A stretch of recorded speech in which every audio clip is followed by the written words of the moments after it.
Hi, I'm Renee LaTulippe of NoWaterRiver.com, joined today by poet and anthologist Bennett Hopkins for our series Spotlight on NCTE Poets. Today, Lee will be sharing thoughts on poet David McCord, who in 1977 became the first winner of the NCTE Award for Excellence in Poetry for Children. Hi, Lee. Thank you for joining me today. Thank you, Renee. A pleasure to be here. Can you first give us a brief history on what exactly the NCTE Award for Excellence in Poetry for Children is and how it came about? Yes, as you mentioned, it was established in 1977. I was part of the beginning of this award. I was serving on a committee with the NCTE, and it was established by B. Cullinan in honor of her son Jonathan, who was killed at the age of 6 years old. And she wanted to establish this award in his memory. And of course, David McCord was the very first winner. A good choice. On that note, let's start talking about David McCord. What impact did Mr. McCord make on the world of children's poetry, and what is it about his work that made it so special? Well, David was a master of wordplay. Long before Shel Silverstein or Jack Prelutsky, David was a man who was brilliant at every kind of form. He wrote haiku, cinquain, clariers, limericks, free verse, and very serious verse as well as humorous verse. His book, I don't know if you can see this, but it's called One at a Time, his collected poems, which really isn't his collected poems because he wrote many poems after this book. Which was published in 1977 by Little Brown. But in the book, David has, again, not only the humorous, but very tender poems like This Is My Rock. And then he goes into poems with such wonderful alliteration, such as Song of the Train, where he uses clickety-clack, clickety-clackety, clickety-clack, or his brilliant The Pickety Fence, which is a poem that's reprinted so many times. The pickety, pickety, pickety, pick. So he was a master of alliteration, humor, and very insightful poems about childhood. He truly was a genius at poetry. A pleasure to have known and worked with David. Why is McCord's work still important today for both readers and aspiring poets? What can we take away from it? I feel, Renee, that good poetry is timeless. One can read his work as if the work was written yesterday. There is nothing dated about David's work. Again, he was a master at various forms, and people are dallying in forms today. Here was one who wrote them back in the 40s and 50s and 60s and 70s. He was extremely prolific, not only writing children's poems, but he also wrote many adult poems. He was a man who was dedicated to poetry all of his life. He lived at the Harvard Club in Boston. He was the first person to win an honorary doctorate from Harvard. Again, his work is timeless. You know, when he won the award back in 1977, there was a big affair held at the Boston Public Library. And it was a wonderful afternoon with people like Myra Cohn Livingston, Carla Cuskin, David McCord, of course, was there, and B. Cullinan.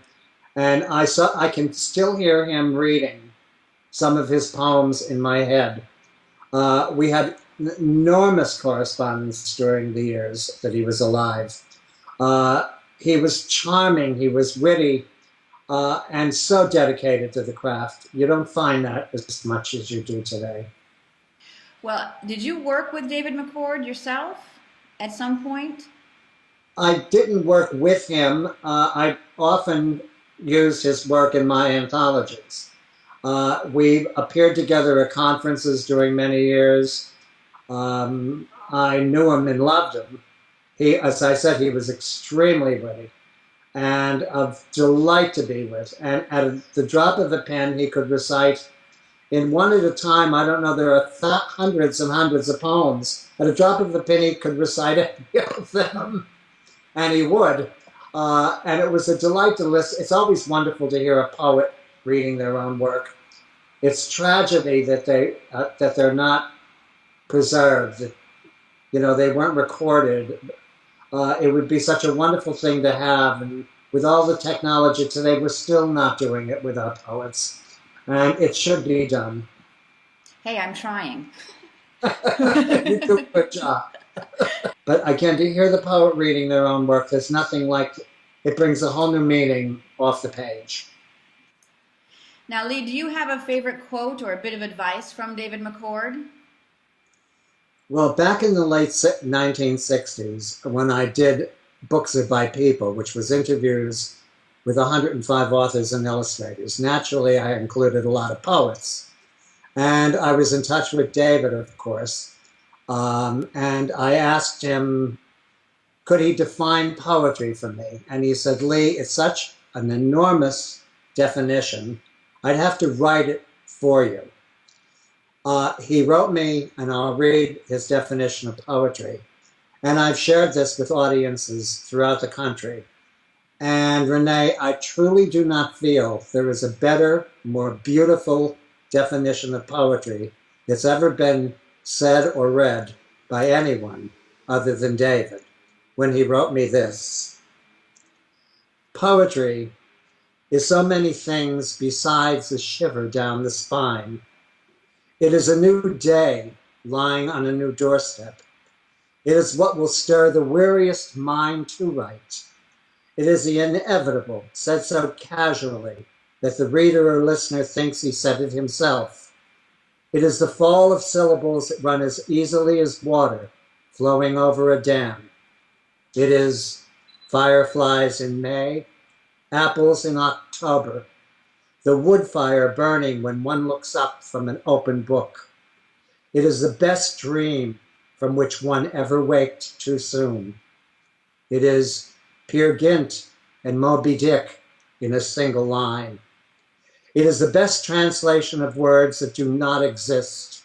It is hot coffee dripping from an icicle. It is the accident involving sudden life.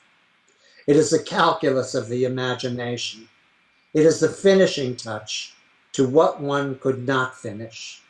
It is 100 things as unexplainable as all our foolish explanations. He said it. It's brilliant. It's beautiful. It's a poem. It is. And I don't think I've ever read or heard a more beautiful definition of poetry.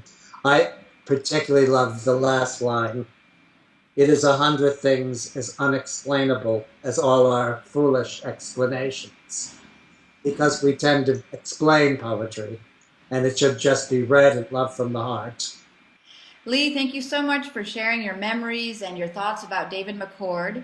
And to the viewer, I hope you'll come back and see us for our next installment of the Spotlight on NCTE Poets. Thank you, Renee. It's been a pleasure. I look forward to the future interviews.